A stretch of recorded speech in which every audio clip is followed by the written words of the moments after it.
Karuvannur കള്ളപ്പണക്കേസിൽ M വർഗീസിനെ പ്രതി ചേർക്കും. CPM-നൊപ്പം തൃശൂർ ജില്ലാ സെക്രട്ടറി എം വർഗീസിനെയും പ്രതി ചേർത്ത് കോടതിയിൽ റിപ്പോർട്ട് നൽകാനാണ് ഇഡിയുടെ നീക്കം.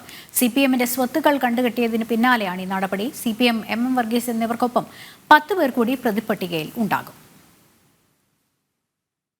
കള്ളപ്പണക്കേസിൽ CPM പാർട്ടിയെ പ്രതിയാർത്തതിനൊപ്പമാണ് പാർട്ടിയുടെ തൃശൂർ ജില്ലാ സെക്രട്ടറി എം വർഗീസിനെയും പ്രതിപ്പട്ടികയിൽ ഉൾപ്പെടുത്തുന്നത്. CPM-ന്റെ 73,63,000 രൂപയുടെ സ്വത്തുക്കൾ ഇഡി കണ്ടുകെട്ടിയിരുന്നു. തൃശൂർ ജില്ലയിലെ ഈ സ്വത്തുക്കൾ രജിസ്റ്റർ ചെയ്തിരുന്നത് ജില്ലാ സെക്രട്ടറി എം വർഗീസിന്റെ പേരിലാണ്. കരുവന്നൂർ ബാങ്കിൽ നിന്ന് അനധികൃതമായി ലോണുകൾ സംഘടിപ്പിച്ച ശേഷം തിരിച്ചടവില്ലാതെ ബാങ്കിനെ കബളിപ്പിച്ച 10 പേരുടേതടക്കം 29.29 കോടിയുടെ സ്വത്തുക്കൾ കൂടി ഇഡി കണ്ടുകെട്ടുകയും ചെയ്തിട്ടുണ്ട്. കള്ളപ്പണക്കേസിൽ AAPക്ക് ശേഷം പ്രതിയേർക്കപ്പെടുന്ന രണ്ടാമത് രാഷ്ട്രീയ പാർട്ടിയാണ് CPM പാർട്ടി ഓഫീസിനായി വാങ്ങിയ 5 സെന്റ് ഭൂമിയും കണ്ടുകെട്ടിയിരുന്നു. ഒപ്പം കരുവന്നൂർ സഹകരണ ബാങ്കിലെ 5 അക്കൗണ്ടുകൾ, ഇരിങ്ങാലക്കുട ഏരിയ കമ്മിറ്റിയുടെ അക്കൗണ്ട്, തൃശൂർ ജില്ലാ കമ്മിറ്റിയുടെ 2 അക്കൗണ്ടുകൾ എന്നിവയും മരവിപ്പിച്ചിട്ടുണ്ട്. പാർട്ടിക്ക് തൃശൂർ ജില്ലയിൽ മാത്രം 101 സ്ഥാവര ജംഗമ വസ്തുക്കളുണ്ടെന്നാണ് കണ്ടെത്തൽ. CPM-ന് രഹസ്യ അക്കൗണ്ടുകളുണ്ടെന്നും ഇതിലൂടെ സാമ്പത്തിക ഇടപാടുകളുണ്ടെന്നും നേരത്തെ ഇഡി കേന്ദ്ര തെരഞ്ഞെടുപ്പ് കമ്മീഷനെയും റിസർവ് ബാങ്കിനെയും അറിയിച്ചിരുന്നു. ജനം, കൊച്ചി.